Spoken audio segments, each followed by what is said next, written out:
Hey there, welcome to the Alpha Truth, the space where you stop running, start remembering, and reclaim what life tries to take from you. Here we uncover your truth, not the one the world gave it to you, but the one buried beneath the noises. So together, we will cultivate it, elevate it, and let it set you free because deep down, you've always known the truth isn't just something you learn. It's something that awakens you to become the person you've always aspired, desire, and hope to be. Let's do this. This is a very special piece. I'm doing it for a lot of other brothers and sisters, especially who have grown in under the shadow of what I have known to be something they call a curse, witchcraft, those type of terms. For some of you, you hear this, you're like, oh my God, this thing is unbelievable. How can he talk about that? But I want to share that with you from the content of the book of Exodus. Most of you who are Christians or have read the Bible are very familiar with the story of Exodus, where the children of Israel were guided by the hand of God through the leadership of Moses and Aaron all the way in their journey to the promised land. So today I wanted to look at this. I'm going to do a two-piece episode in this conversation because it's a conversation that's very dear to me in a sense that it is close to my heart. And before I go further in this conversation, I want to extend appreciation to people who guided me in this journey and afford me the opportunity to share with you something valuable that truly will change your life forever. First and foremost, of course, I want to extend great gratitude to my mom because she was committed in helping me grow outside the shadow. I grew up in a culture and time where witchcraft was very prevalent. The stories you hear, there was more stories of witchcraft than the story of heroes. So I went to church most of the time, hopefully to hear something different because witchcraft was always surrounding us. You hear this, you hear that person, they've seen this, they've experienced that. And I have seen things that could attest to the fact. But my mom was very keen in guiding me through steps that will take me away from that journey. She was afraid of the fact, even though she was a committed Christian, because that's the world she grew up and heard it. But her way of fending and keeping me off from that was to keep me to go to church. But it is not only my mom who had that influence in my life and taking a path that was far away from that understanding, and today gave me the freedom not to longer to be terrified by the fact. As I'm about to share with you, I want to extend my gratitude to no other but a late Professor Omari. Most of you might not know who he is, and most of you might not even recognize, but it's not that. It is the fact that I want to recognize people who had added this value in my life. With late Professor Omari, he was a theologian professor in the University of Dar es Salaam, where I grew up with and attend the church. And occasionally he was a kind of a custodian of the church for the Lutheran side at the time.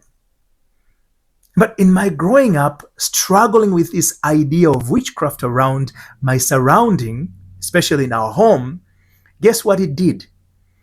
My mom decided to introduce me to Professor Omari so he can counsel me, because he called him, I think they came from the same village, and he was like a father figure to her. So to me, he was like a grandpa. Actually, his wife, I used to call him grandma. And the wife was very kind to invite me in their home occasionally, and late Professor Omari will have an opportunity to counsel me. He shared with me his own upbringing, the challenges as he went through, but yet he was able to thrive because he refused to allow and see himself consistent with the environment he was experiencing. He didn't put the word witchcraft into the conversation, but the ideology of witchcraft was relevant in his upbringing. And he was able to outgrow it and survived it and become very successful professor. Not because of it, but in spite of it. I hope that makes sense.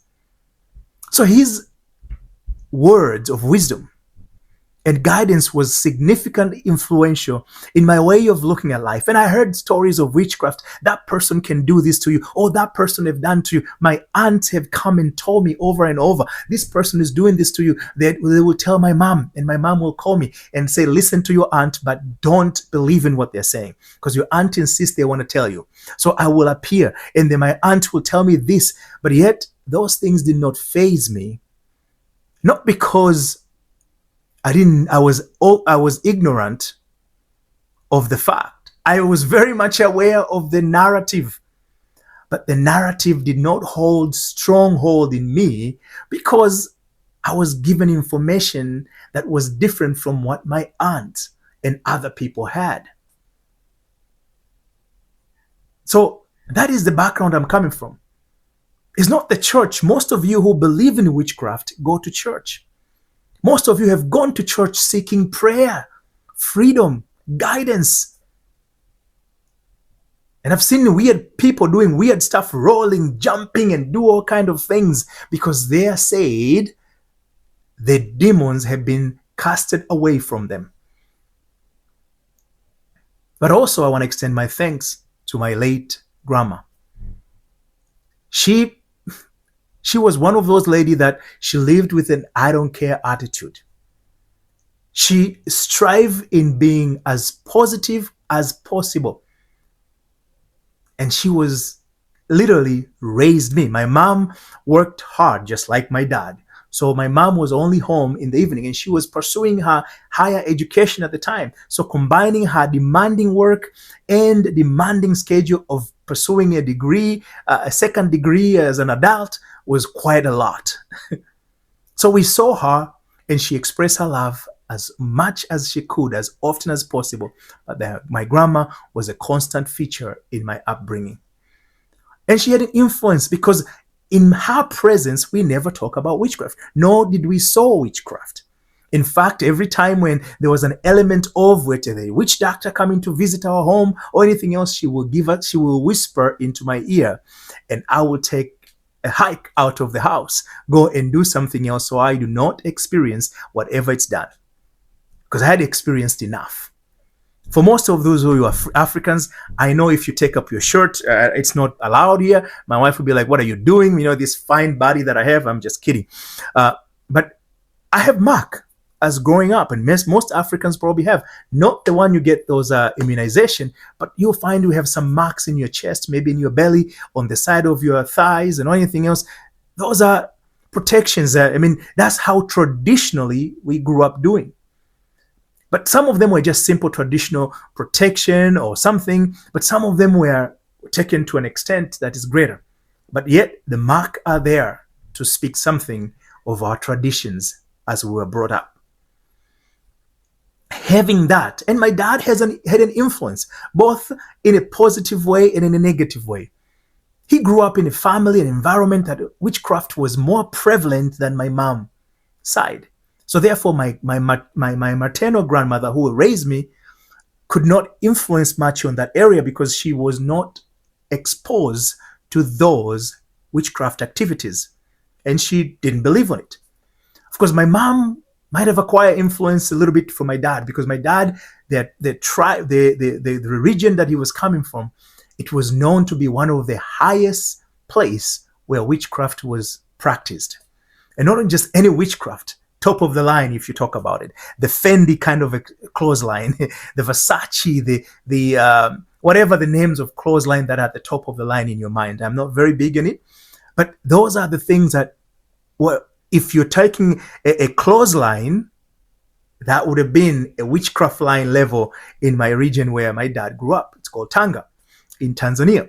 So we were so much knowledge. There was so much depth.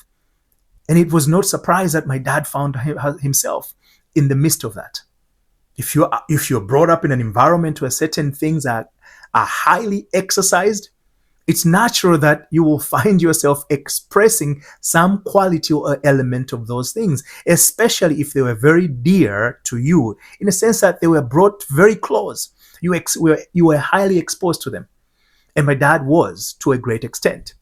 So I saw a lot of things, and he was always concerning that something negative might be happening. So he engaged in things and activities not for a bad purpose, but for protection. Just like Christians will heavily engage in prayer. You have prayer lines, you have prayer warriors, you have prayer this. Why are you doing that? Because you're trying to build a particular strength or protection in your life, or have access or possibility or experience life in a manner that is far different from you. So it's not different. It's not my dad was doing anything negative. He was a Muslim. It doesn't mean Muslims believe in witchcraft. So he came as a Muslim. So he didn't have a prayer warrior situation. And he grew up in these traditional activities. So they influence his thinking. Even though he's very much well educated, he went to University of Texas. University of Texas. That's where he went. He studied there his master's actually, and studied some other certificate in England. So he was very, very versatile in education and exposure. But his roots were very much strong to him than any of the exposure he could have gained. And they were real to him because he've experienced, he've seen things. So looking at the things, like most of you today, when you hear this concept, you're like, oh my God, it cannot be spoken. But I'm speaking to it because it must be. Like everything else, if you keep fear of it, it's keeping you captivity. It keeps you in captivity. So giving you that background,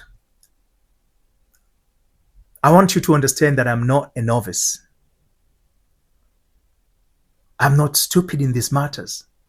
I am very much aware. I've experienced it in my house. I want to share with you a quick experience that I've seen first person. It wasn't something I was told or I saw it in the movie. Most of you are afraid of witchcraft because somebody told you what it can do to you. But you might not have a personal experience. So I remember one time we had a house girl. She was very nice.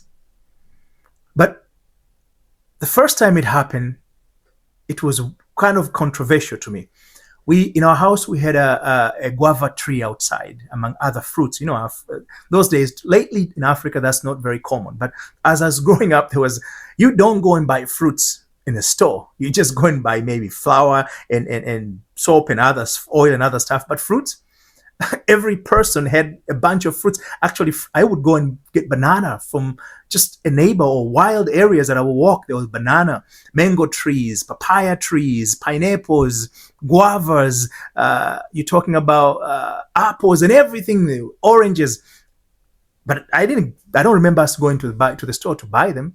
Because I will walk from school, I will find mango trees, many of them, and I will pick small mangoes, big mangoes, tiny mangoes, all type of mangoes. I would find them on my way from school to home. And I remember those places to this day. I would find where I can get things like, for instance, sugar cane. I can get papayas. I just have to pick and I'll peel it up and eat. Banana. I can cut corners in my neighbor house, in my neighborhood, and I will find plenty of bananas and so many other trees. So anyway, we were sitting one day, I remember, it was in the evening. And those days, charcoal was the common thing of cooking, used for cooking purpose. And our house girl, we call house girls in Tanzania especially, and I think it's commonly in Africa and East Africa primarily. So our house girl, Fatuma, her name was, she was busy cooking.